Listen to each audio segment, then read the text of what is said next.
The gunshot echoed across the dusty streets of Redemption Creek, Arizona territory, causing Zara Holloway to flinch as she stood on the porch of her father's mercantile.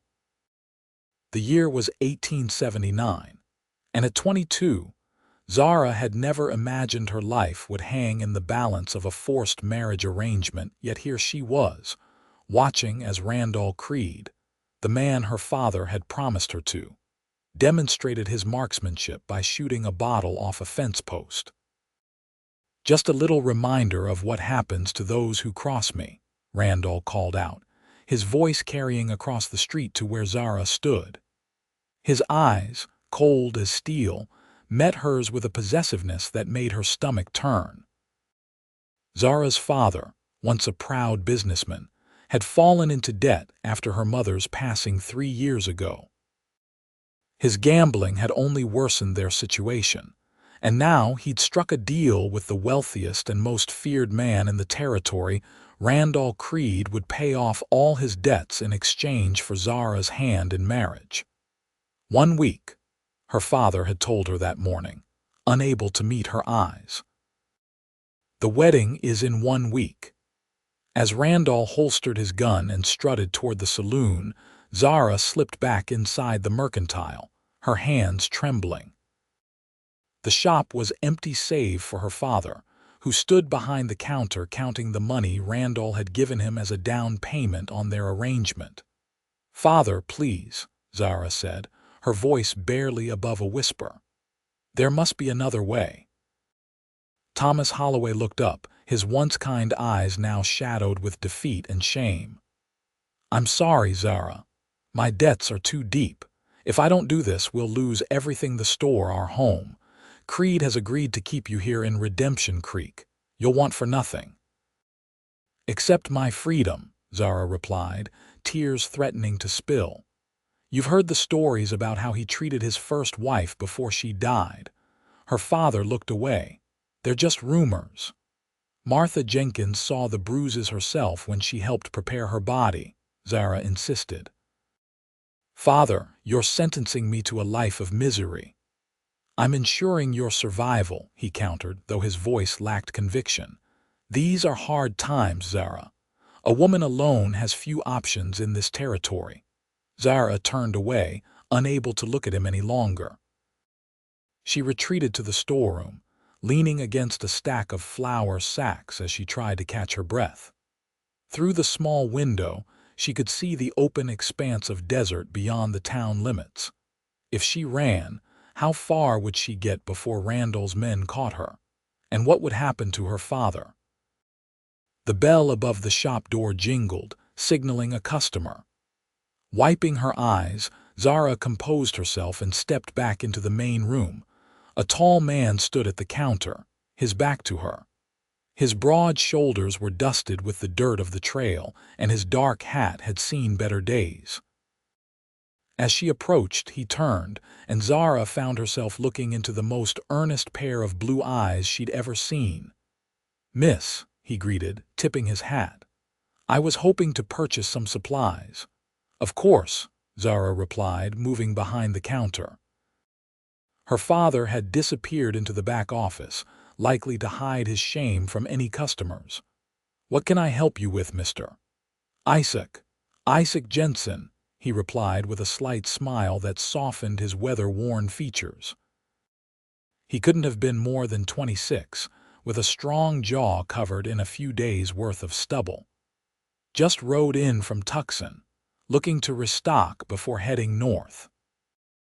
As Zara began gathering the items on his list: coffee, beans, bacon, ammunition, she couldn't help but notice how different he was from Randall Creed.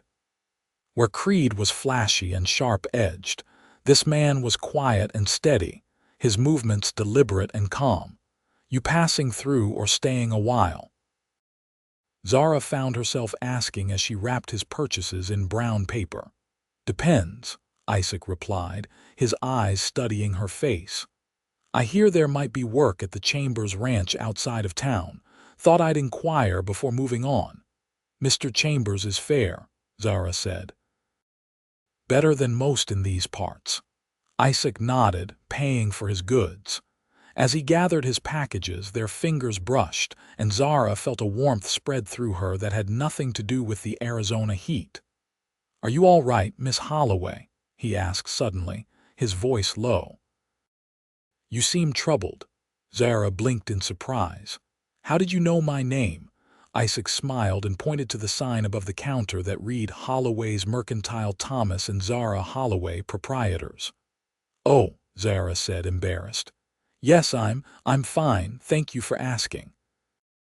Isaac looked as though he might say more, but the shop door burst open and Randall Creed strode in, flanked by two of his men. "There's my beautiful bride," Creed announced, his voice booming in the small space. He approached the counter, ignoring Isaac completely. "I've just settled on the Reverend to perform our ceremony. Sunday after church service. The whole town will attend." Zara's hands clenched at her sides. "Mr. Creed, I've told you now," Creed interrupted, reaching across the counter to grasp her wrist. His grip was painfully tight, though his smile never faltered. "We've been through this. Your father and I have an agreement, a binding contract." Isaac Jensen had moved aside when Creed entered, but now he stepped forward. "Excuse me, sir, but the lady doesn't seem pleased with this arrangement." Creed turned slowly, his eyes narrowing as he assessed the stranger. "And who might you be to comment on private matters?" "Just a traveler," Isaac replied evenly, "who believes a woman should have a say in who she marries." The room grew tense as Creed's men shifted their positions, hands hovering near their guns. Zara's heart pounded in her chest. "Mr. Jensen was just leaving," she said quickly, fearing for his safety. "He's got business at the Chambers Ranch." Creed smiled, but it didn't reach his eyes. "Then he best be on his way. The road can be dangerous after dark." Isaac held Creed's gaze for a long moment before gathering his purchases. "Thank you for your assistance, Miss Holloway," he said, tipping his hat to her once more. To Creed, he gave a curt nod before departing. Creed watched him go, then turned back to Zara. "Strange company you keep." "He's a customer, nothing more," Zara replied, trying to pull her wrist free. Creed finally released her but leaned in close. "Remember our arrangement, Zara. Your father's debts, his life, and this store all depend on our wedding proceeding without incident." He straightened, adjusting his expensive vest. "I'll send my tailor tomorrow to measure you for your wedding gown. No expense will be spared for Mrs. Randall Creed." With that, he and his men left, the door slamming behind them. Zara sagged against the counter, rubbing her wrist where red marks were already forming. Her father emerged from the office, his face ashen. "You shouldn't antagonize him, Zara." "I didn't invite that cowboy to defend me," she protested. "Nevertheless," her father warned, "Randall Creed is not a man to be crossed. I've seen what happens to those who defy him." That night, Zara lay awake in her small bedroom above the Mercantile, listening to the sounds of the town gradually quieting as saloons closed and revelers stumbled home. Her mind raced with desperate plans of escape, each one seeming more impossible than the last. She was still awake when the first light of dawn began to filter through her curtains.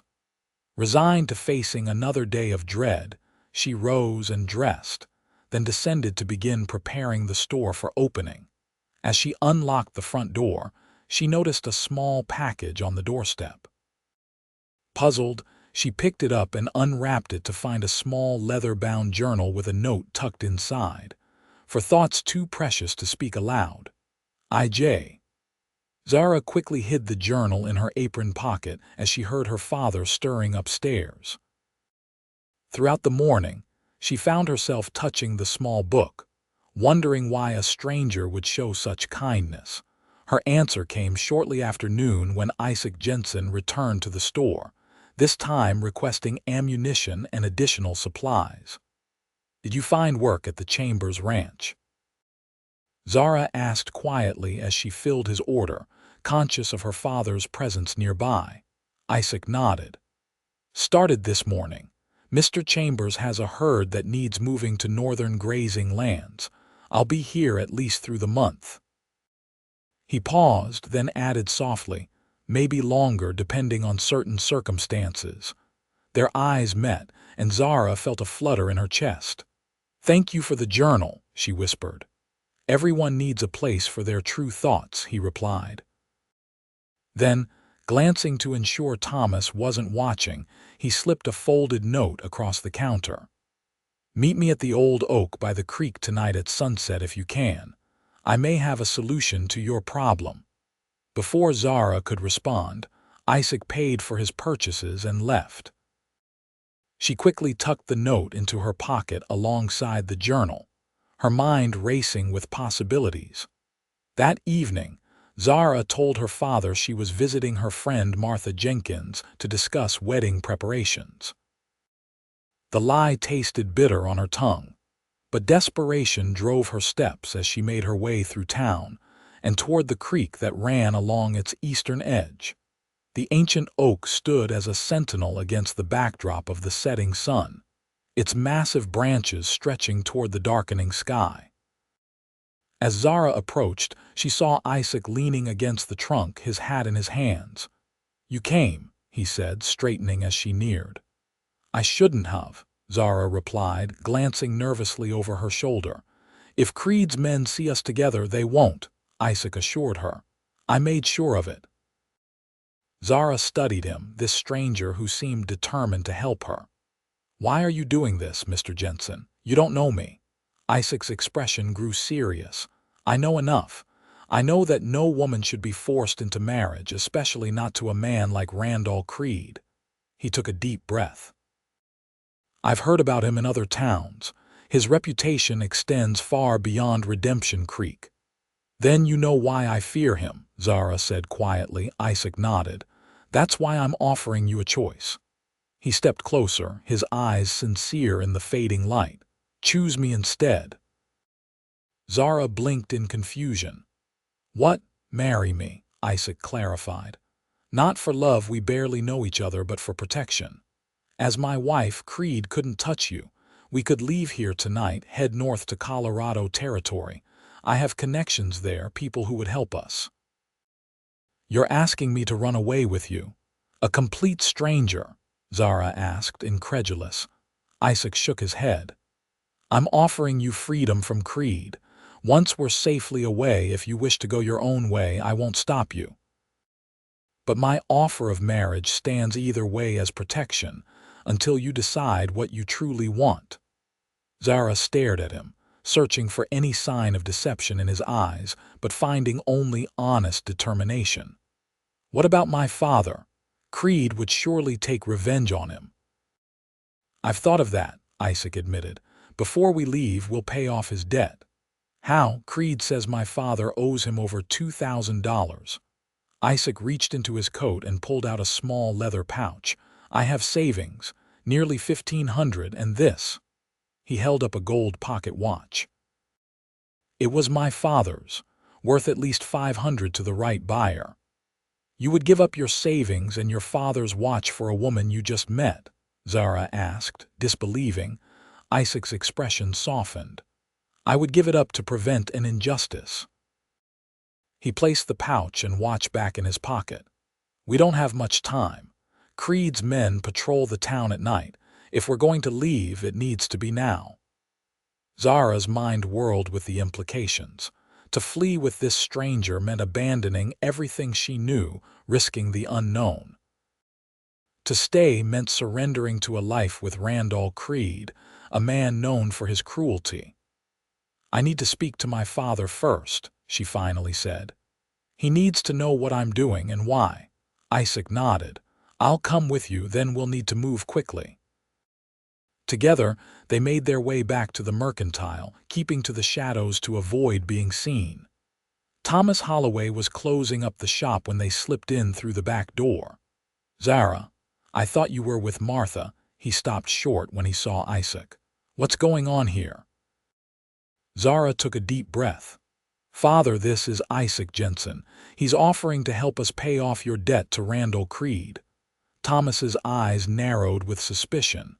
"In exchange for what?" "Your daughter's freedom," Isaac replied firmly, "and your own."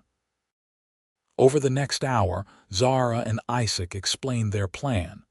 Thomas alternated between disbelief, anger, and eventually, a resigned understanding. "Creed will come after you both," he warned. "He doesn't take kindly to losing what he considers his property." "Let me worry about that," Isaac said. "Will you accept my offer to pay your debt?"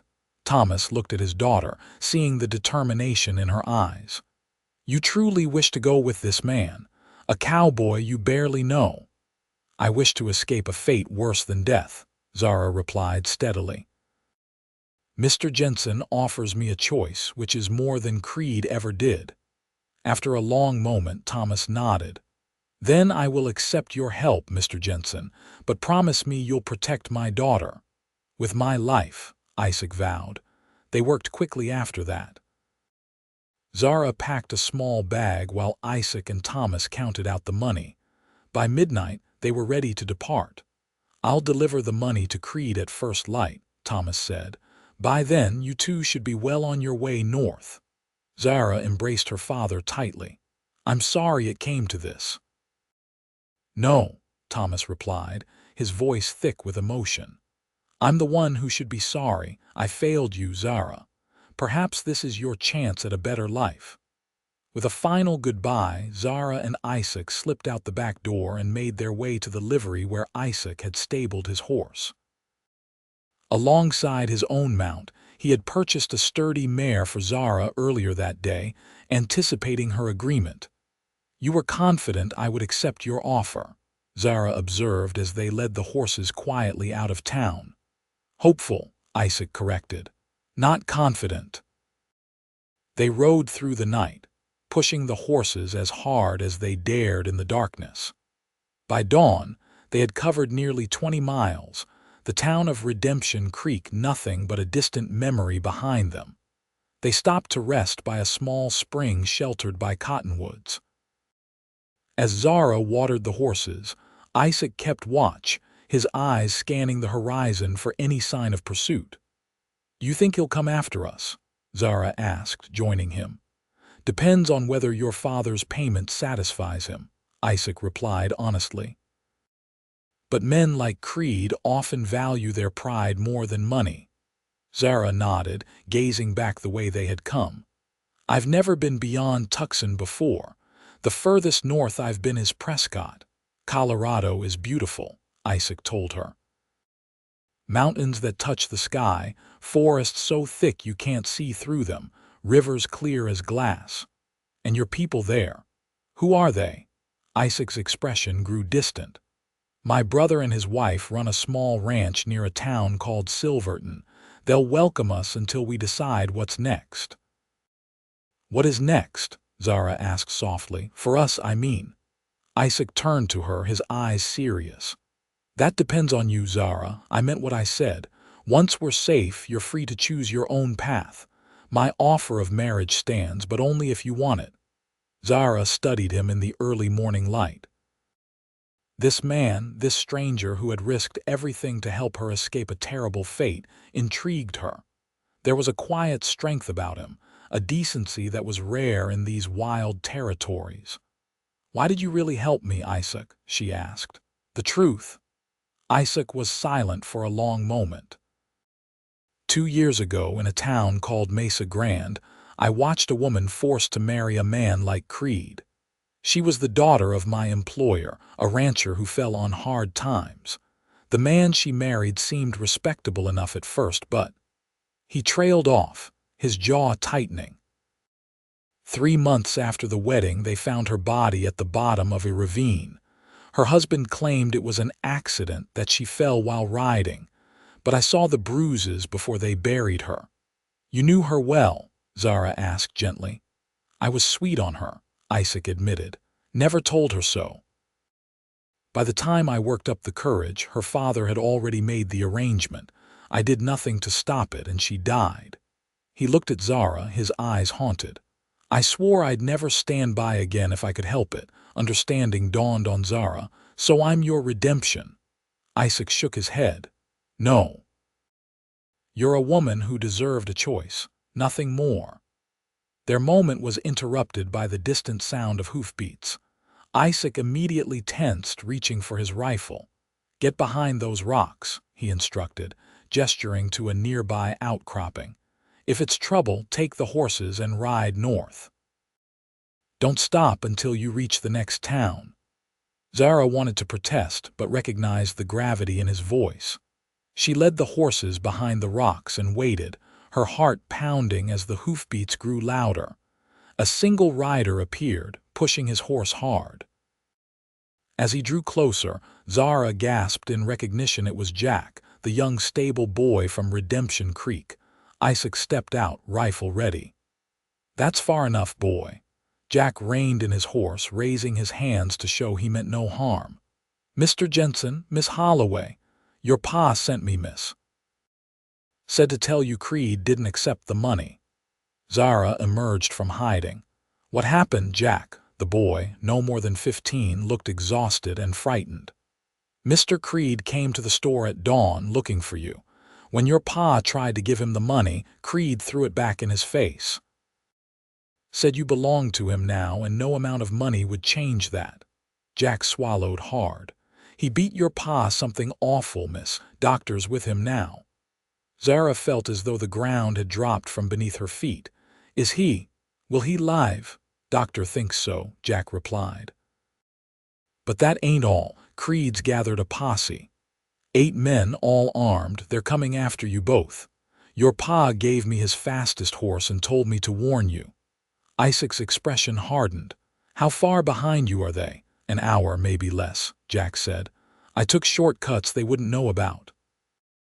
Isaac nodded, already forming a plan. Jack, can you make it back on your own? The boy straightened. Yes, sir. Then go. Tell Thomas we received his warning, and Jack, ride careful. Take the long way back. As Jack departed, Zara turned to Isaac, her face pale with fear and determination. We can't outrun them, not with 8 men who know this territory. No, Isaac agreed grimly, but we can outsmart them. They quickly packed their meager supplies and mounted their horses. Instead of continuing north as Creed would expect, Isaac led them east, toward a maze of canyons he had explored years before. The Apache used to hide in these canyons, he explained as they picked their way through the rocky terrain. There are caves, hidden springs. We can lose Creed's men in here. For hours, they navigated the treacherous landscape, doubling back and crossing their own trail to confuse any pursuit. By mid-afternoon, they reached a hidden box canyon with a small spring at its center, surrounded by enough vegetation to hide their horses. We'll rest here until nightfall, Isaac decided. Then continue north under cover of darkness. As they watered the horses and shared a simple meal of jerky and dried fruit, Zara couldn't help but notice how naturally they worked together, anticipating each other's needs without speaking. You've done this before, she observed. Running, hiding. Isaac smiled faintly. I spent 2 years scouting for the cavalry before I turned to ranch work. You learn to move unseen, to think like those pursuing you. And what about after? Zara asked. If we make it to Colorado, what then? Isaac considered her question. My brother's ranch is small but growing. There's work there for both of us if you want it, he paused. Or there's the town. Silverton needs a school teacher. With your education, you'd be well suited. You've given this thought, Zara said, surprised. I wanted you to have real options, Isaac replied. Not just escape from Creed. Zara moved closer to him, studying his face in the dappled light filtering through the canyon walls. And what about us? This marriage of convenience you proposed? Isaac met her gaze steadily. That depends on what you want, Zara. I won't hold you to anything said in desperation. And if I wanted to consider it, not out of desperation but choice, a flicker of something hope, perhaps crossed Isaac's features before he could mask it. "Then I would count myself fortunate to court you properly, once we're safe." Zara smiled, the first genuine smile since before her father's arrangement with Creed. "I think I would like that." Their moment was shattered by the distant echo of a gunshot, then another. Isaac was on his feet instantly, rifle in hand. "They've found our trail," he said grimly. "We need to move." They packed quickly, leading the horses deeper into the canyon where a narrow crevice offered passage to the next valley. As they squeezed through, Zara's horse suddenly balked, whinnying in distress. "What's wrong with her?" Zara whispered, trying to calm the agitated mare. Isaac scanned the rocky walls above them, then pointed. "There, mountain lion." A tawny form lay stretched along a ledge 20 feet above, watching them with predatory interest. The horses sensed the danger, growing increasingly nervous. "We can't stay here," Isaac muttered, "and we can't go back." "Forward then," Zara decided, taking the reins from Isaac and speaking soothingly to her frightened mare. To Isaac's surprise, the horse gradually calmed under her gentle handling, allowing them to continue through the narrow passage. Once clear of the crevice, they mounted and rode hard across the valley, aiming for the next range of hills where they might lose their pursuers in the growing darkness. As night fell, they found themselves in unfamiliar territory, the landmarks Isaac had counted on obscured by darkness. They pressed on, guided only by the stars and Isaac's instincts. "Listen," Zara said suddenly, reining in her horse. In the stillness they could hear the rumble of running water. "A river," Isaac realized. "If we can cross it, we might throw them off our trail." They followed the sound until they reached a swiftly flowing river, its waters dark and forbidding in the moonlight. "Can we ford it?" Zara asked, eyeing the churning current. Isaac dismounted, testing the depth near the bank with a branch. "It's not too deep here, but the current's strong." "We'll have to be careful." They entered the water slowly, the horses struggling against the pull of the river. Midway across, Zara's mare stumbled on a submerged rock, nearly throwing her. Isaac reached out quickly, steadying both horse and rider. "Almost there," he encouraged. Just as they reached the far bank, a shout echoed from behind them. Turning, they saw torches flickering along the riverbank. They just left. Creed's men had found them. "Ride," Isaac commanded, helping Zara up the slippery bank. They galloped into the darkness as gunshots rang out behind them, bullets whizzing harmlessly over their heads. The dense forest swallowed them, offering temporary protection from their pursuers. They rode hard for hours, changing direction frequently to confuse the trail. By dawn, they had put significant distance between themselves and Creed's posse. Exhausted, they found shelter in a small cave high on a wooded hillside.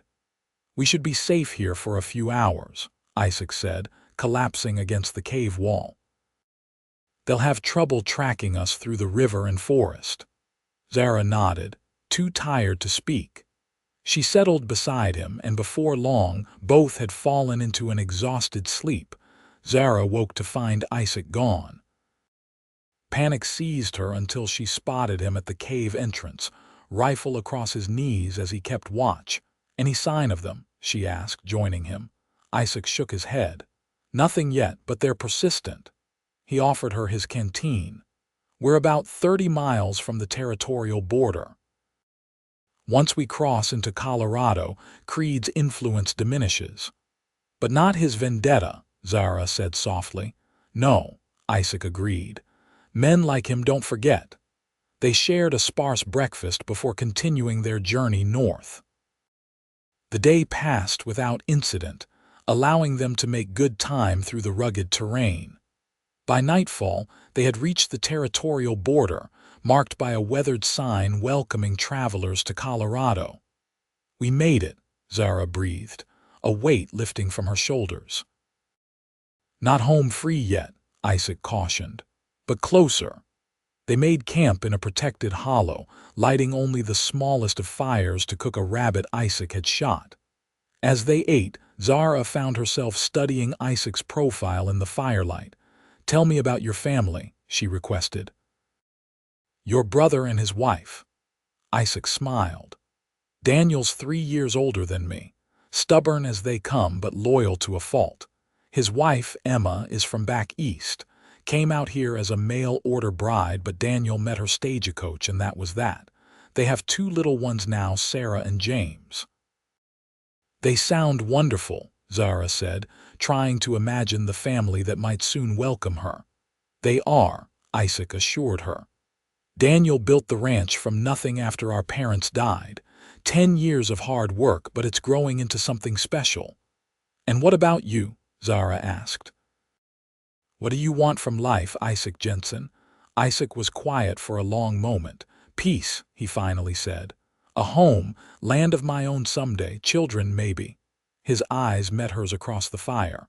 "Someone to share it all with." Zara felt her cheeks warm under his gaze. "Simple dreams." "The best kind," he replied. "What about you?" Zara looked up at the star-filled sky. "Freedom to choose my own path, to be more than someone's property or obligation." She paused. "A family someday, but on my terms, with a man who sees me as an equal." "A worthy dream," Isaac said softly. Their conversation was interrupted by the distant sound of horses. Isaac immediately doused the fire and gathered their belongings. "They're persistent," Zara whispered as they mounted their horses. "Too persistent," Isaac agreed grimly. "They should have given up at the territorial border." They rode through the night, pushing their exhausted horses as hard as they dared. By morning, they had reached a small settlement, little more than a trading post and a few scattered cabins. "We need fresh horses," Isaac decided. "And supplies." The trading post owner, a grizzled old-timer named Ferguson, eyed them suspiciously as they entered his establishment. "Ain't seen you folks before," he commented as Isaac requested supplies. "Heading to Silverton," Isaac explained. "My brother has a ranch there." Ferguson's expression relaxed slightly. "Jensen, Daniel Jensen's brother," Isaac nodded, surprised. "You know him. Bought some fine horses from him last spring," Ferguson said, warming to them.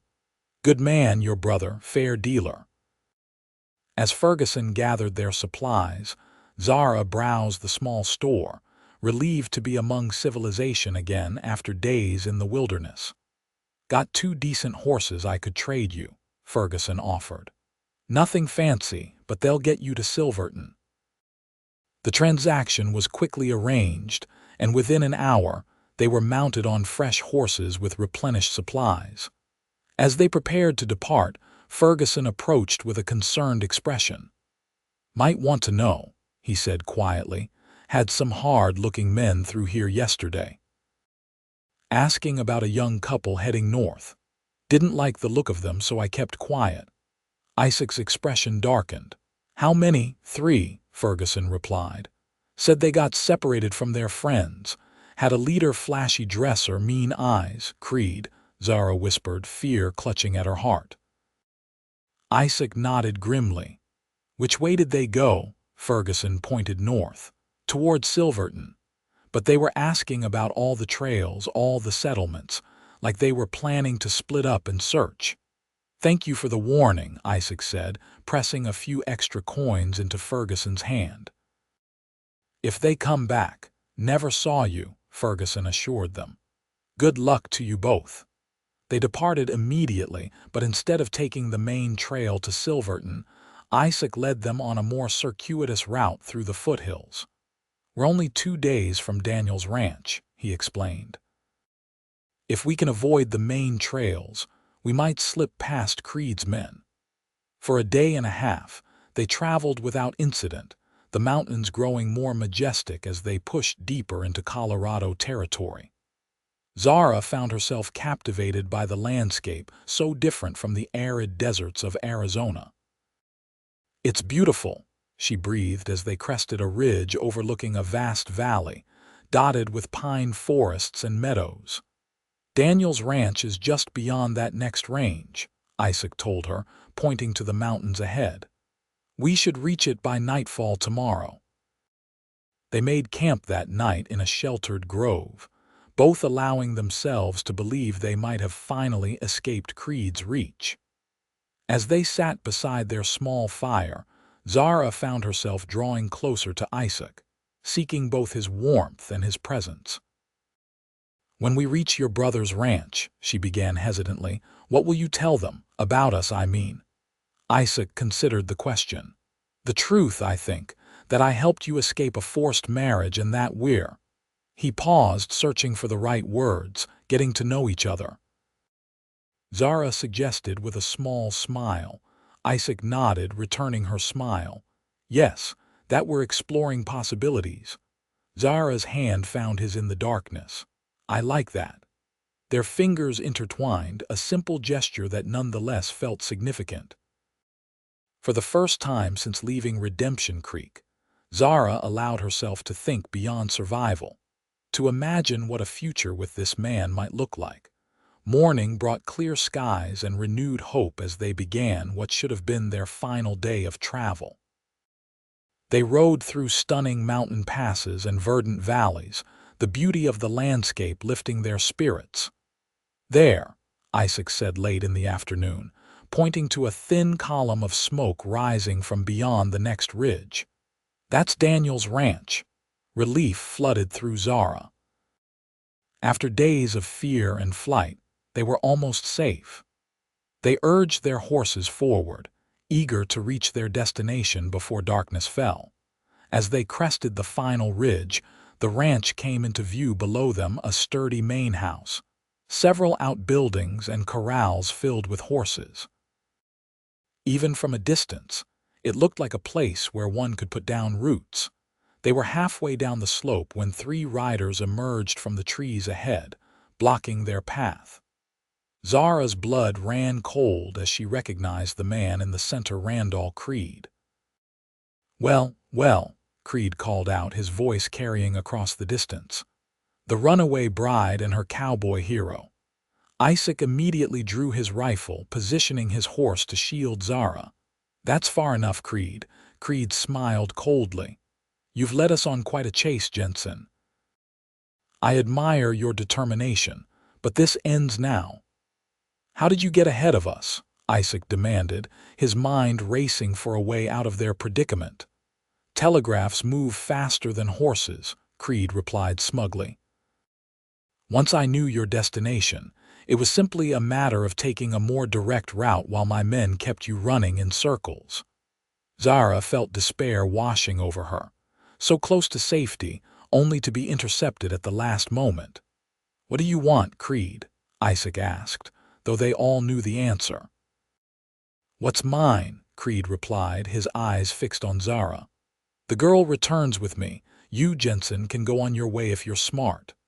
"She's not yours," Isaac replied firmly. "She never was." Creed's expression hardened. "Her father signed a contract, a binding agreement."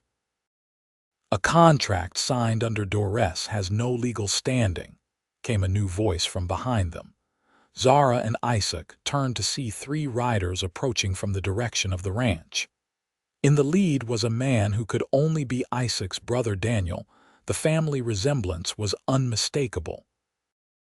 "This doesn't concern you," Creed snapped as Daniel and his men drew alongside Isaac and Zara. "You're on Jensen land," Daniel replied calmly. "Threatening my brother and his lady, I'd say that concerns me a great deal." The standoff was tense, each side measuring the other. Creed and his 2 men were outnumbered now, but Creed's expression showed no sign of backing down. "The woman comes with me," Creed insisted. "I paid good money for her."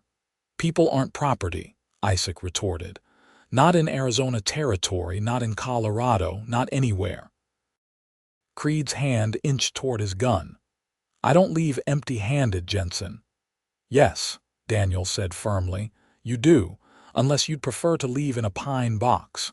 The tension stretched to breaking point as Creed weighed his options. Finally, with a curse, he lowered his hand. "This isn't over," he warned, his eyes fixed on Zara. "A Creed always collects what he's owed." "Send your bill to the territorial governor," Daniel suggested. "I'm sure he'd be interested to hear about a man crossing borders to force a woman into marriage." With a final venomous glare, Creed wheeled his horse around. "You'll regret this," he called over his shoulder as he and his men rode away. Only when they had disappeared from sight did Zara release the breath she'd been holding. Isaac immediately moved his horse alongside hers, his hand finding hers. "It's over," he assured her. "You're safe now." Daniel approached, his expression curious as he looked between his brother and Zara. "I think you two have quite a story to tell." The welcome at the Jensen ranch was warmer than Zara could have hoped for. Emma Jensen, Daniel's wife, immediately took Zara under her wing, providing clean clothes, a hot bath, and a sympathetic ear as Zara recounted their journey. "You poor dear," Emma said, serving Zara tea in the cozy kitchen after her bath. "What a terrible ordeal." "Isaac saved me," Zara replied simply. "Without him, I'd be Mrs. Randall Creed by now." Emma's eyes twinkled. "And instead, you might become Mrs. Isaac Jensen," Zara blushed. "We haven't. That is, we're not." "Taking things slowly," Emma suggested kindly. "That's wise. Though I must say, the way my brother-in-law looks at you suggests his feelings are already decided." Outside, Isaac and Daniel walked the property, discussing the situation. "Creed won't give up easily," Daniel warned. "Men like that, their pride won't allow it." "I know," Isaac agreed grimly, "but I won't let him near her again." Daniel studied his younger brother. "You care for her." It wasn't a question, but Isaac answered anyway. "Yes. More than I expected to, given how we met." "And does she feel the same?" Isaac smiled faintly. "I think so. We're finding our way." Daniel clapped him on the shoulder. "Well, you're both welcome here for as long as you need. The North Pasture has that cabin I've been fixing up. It could be yours if you decide to stay." "Thank you," Isaac said sincerely, "for everything, especially your timing today." "Family," Daniel replied simply. "Nothing more important." The next few weeks passed peacefully as Zara and Isaac settled into life at the Jensen ranch. Isaac worked alongside his brother, while Zara helped Emma with the children and household. In the evenings, they would often walk together, talking about their pasts, their dreams, and increasingly their shared future. A month after their arrival, Isaac took Zara to the cabin in the North Pasture. He had been working on it in his spare time, repairing the roof, adding a porch, making it habitable. "It could be ours," he told her as they stood on the newly built porch. "If you wanted to stay, with me." Zara looked up at him, seeing the hope and uncertainty in his eyes. "Are you asking me to marry you, Isaac Jensen? For real this time, not just for protection?" Isaac took her hands in his. "I am. I know it hasn't been long, but I've never been more certain of anything in my life. I love you, Zara. I think I started falling for you the moment you stood up to Creed in your father's store." Zara's heart swelled with emotion. "And I love you, for your kindness, your courage, for seeing me as a person worth fighting for." Isaac pulled her close. "Is that a yes?" "Yes," Zara whispered against his lips. "It's a yes."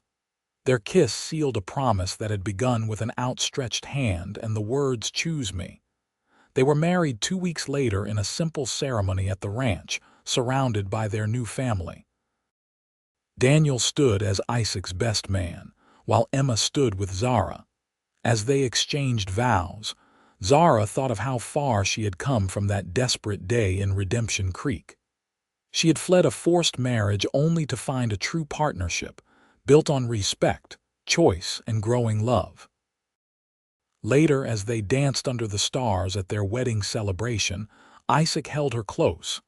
"Any regrets?" he asked softly. Zara shook her head, looking up at the man who had risked everything to give her a choice. "Not one.